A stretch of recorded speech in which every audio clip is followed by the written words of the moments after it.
Hi everyone. I want to talk to you today again about fist versus palm. I've been seeing a number of different videos out there lately on YouTube, and with people's different opinions as to when and the pros and cons, when you should use them, when you shouldn't use them, things like that.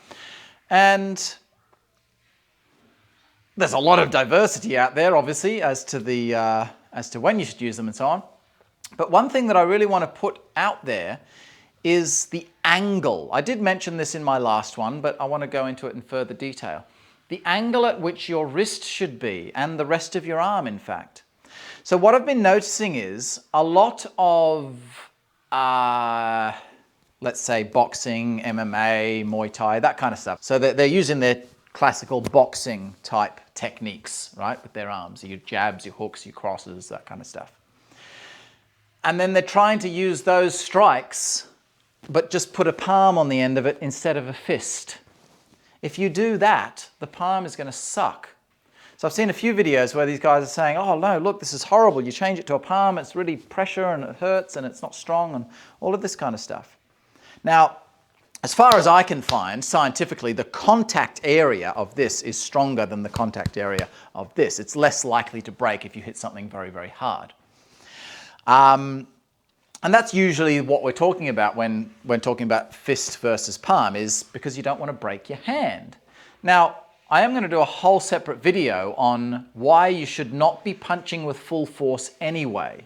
A lot of people talk about this, and I've been talking about it for a while now, that trying to hit with 100% maximum force when you're hitting to the head, generally speaking, it's a big no-no, unless you're in a certain situation. So I'll do a separate video on that because that'll take up too much time. The range at which you should use a palm strike. If you're at this kind of range, anything long range, okay, your palm's not the best weapon because it's a very short range weapon. Not as short as an elbow. If you're close enough for the elbow, then you should probably use the elbow. But I can hit him with my fist there. That's pretty much, as far as your hands are concerned, your longest range weapon. Now, yes, you can use the fingers, but there's a whole other bunch of risk factors involved when using the fingers. If you don't hit specifically a good target, you can hurt your own fingers, and if you don't hit the exact target, then you don't really do any damage, right? Whereas at least with the fist, it doesn't really matter where it hits. It's going to do some kind of damage and put the guy off. Where if you aim for the eyes and he tucks and you hit him in the forehead, a finger strike to the forehead is not going to do anything. So yeah, finger strikes are great, but they're an advanced technique. So we're going to forget about those for now because they're a very advanced technique. People who don't know how to use palms, I want to show you how to correctly use a palm in this video. Because so many people, they've trained traditional boxing type punches, your jab, your cross, your hooks, and so on.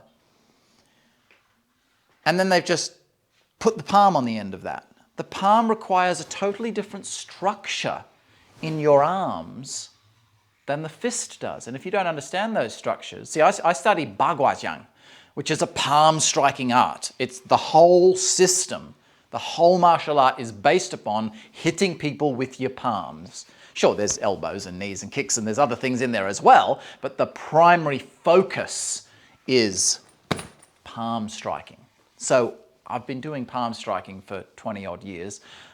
I probably know a bit more about palm striking than a boxer does.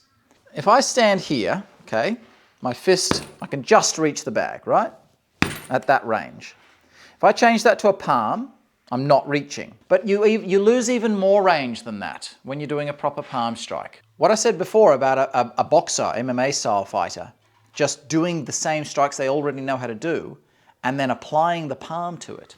So let's take their jab. If I do a jab, right, full range jab, like that, and then put a palm on the end of that, I'm going to break my hand if I do that. Or at least there's a high chance I'll break my hand. Like so. Because look at the angle. Look at the angle of my palm. It's a right angle. Now, it's not guaranteed to break, but if any of the pressure that hits my hand goes a little bit high, it's going to bust your wrist joint. So you can't hit with a palm strike at head height, at your own head height, different areas. We're talking about a head shot here. You cannot hit with the palm strike at head height with a full extension of the arm.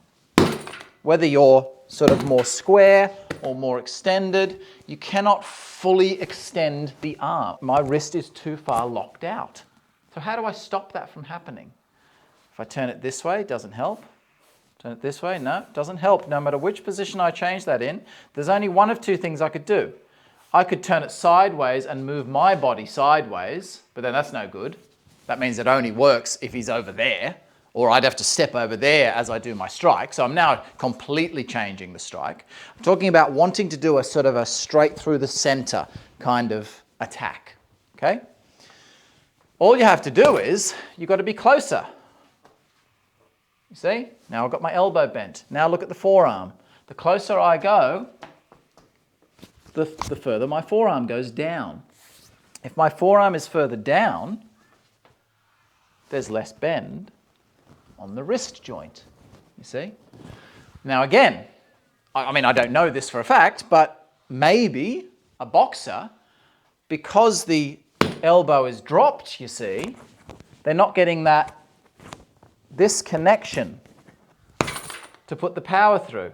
Maybe if they tried to do that with the arm down like that, because they haven't trained it, they may not get the power to go through. So what I'm saying is, for me personally, now I've trained Taiji as well, so I know fists from Taiji and I know palms from Bagua. So if I am at a range and I need to hit someone at more of a distance, I'm going to use my fist. Right? But if I'm closer, or if I can get closer, now I'm going to use my palm. But see, the elbow's dropped. I can still deliver power straight in from a close range. From there.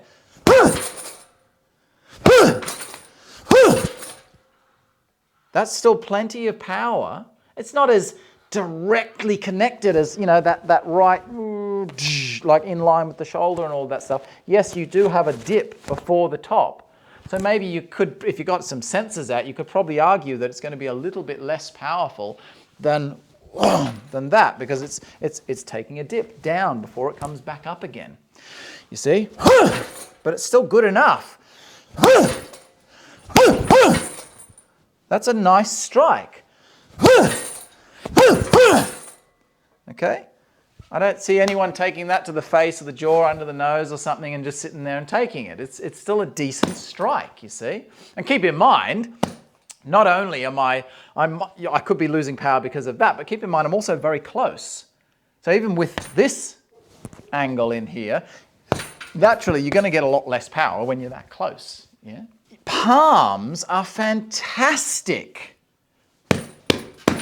That's really their place, is when you're close. When you're too close to use a decent fist, but you're not close enough yet to use an elbow. Or even if you are close enough to use an elbow, maybe you're not in a position where you can get one in, so in which case then the palms still work really well. So essentially, it's not an argument as to which one is better. Fists work beautifully at range. Palms, see look, if I come this close, right? Sure, I can still hit him like that, but look at the angle I've got to have in my arm. It's a funny angle. You see, I've got from my guard, I've got to essentially lift my elbow right up to get that straight angle, because I can't hit with a fist like that, can I? Oh, I don't think I can.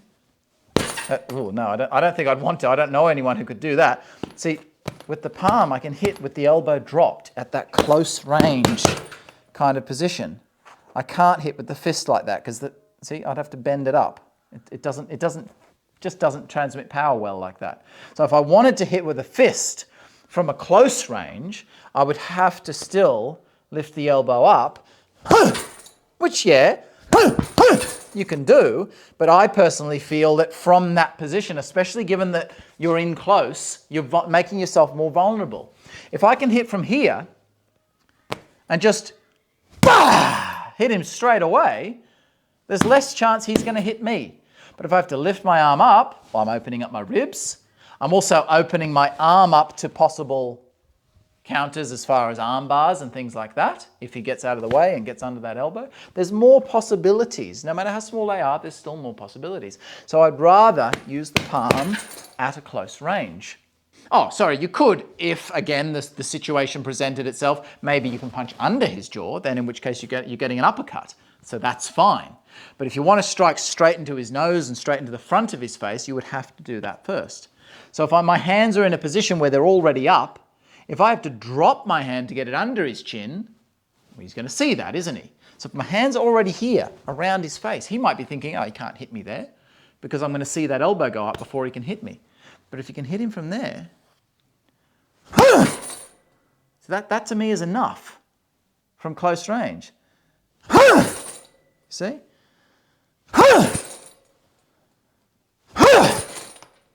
That's got enough power in it to at the very least, set you up to come in with elbows afterwards, or, follow it up. Whereas, yeah, for me personally, at that range, if I wanted to do the same strike, I can still punch like that.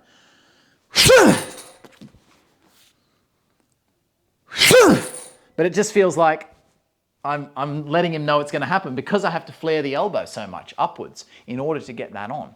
Now, the time when you can use your palm at a long range to the head, if I strike up here, you see, assuming he's that tall, if I punch him with a fist like that, that's fine.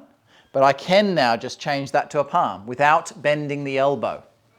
Now, I've still got to move in a bit more because it is a palm, it's shorter, but I can hit from there, you see, because it's higher. So naturally, I don't have that nasty angle, that right angle that we don't want in the palm anymore. So now when I hit from up there, I'm not going to have any problem because I'm hitting high. Okay? So anything, I don't know, let's say about a head taller than yourself, you should be okay to fully extend the arm. As it comes down, see, I've got to let the elbow bend a little bit. Got to let the elbow bend, which means I need to come in. If it was right down low, well, I wouldn't do it any lower than here. For me, once it comes into body punches, I may in certain positions use a palm strike to the body, but generally speaking, I prefer using fists to the body. Oh, and then last thing, I just wanted to see, okay, so at what range do I have to change? So we'll use the front hand as the example. So here, that's obviously fine. Here, that's fine. Here, that's still fine at about that distance. But see, that's quite close for a jab, you see? That looks like I'm way too close. So up to about there, that's still a decent range. I can hit with the palm without feeling any excessive pressure. That's fine. One little bit back from there, no. Yeah, so that's the bottom line, is that's where you, in my opinion, you should use fists, palms, and then elbows as a general distancing thing. Which one is stronger and less likely to break? Well, in my opinion, yes, I would say the palm is less likely to break, assuming it's being used correctly and not being used with this silly angle. If it's being used correctly, it's less likely to break than knuckles. But having said that, your fists, you shouldn't be punching so hard with your fists that you would break your hand anyway. So therefore, it doesn't really matter that you use your fists. For beginners, especially girls, because they tend to have smaller, weaker wrists on average anyway, they're better off using a palm. When I take an average girl who knows nothing about fighting and say, punch this, you'll always see that their wrist can't hold up the strength. They don't know how to structure the fist correctly. And when they try to hit, they can't transmit the power properly because it's rolling. Tell them to hit with the palm, and they tend to be able to do a decent strike pretty soon. So yeah, for total beginners, palm strikes are better. Yeah, so just maybe learn a little bit about palm striking before you negate them, before you throw them out as being useless. If you've never studied them, they're not just replacing the end bit, okay? It's much more different. I've only just explained a little bit there, just about that one thing about dropping the elbow. But all the training we do in Bagua teaches you how to generate that power, even though there's that funny dropped angle in your palm. All right, good stuff, guys. Hope you enjoyed that. Let me know in the comments what you think about those ideas.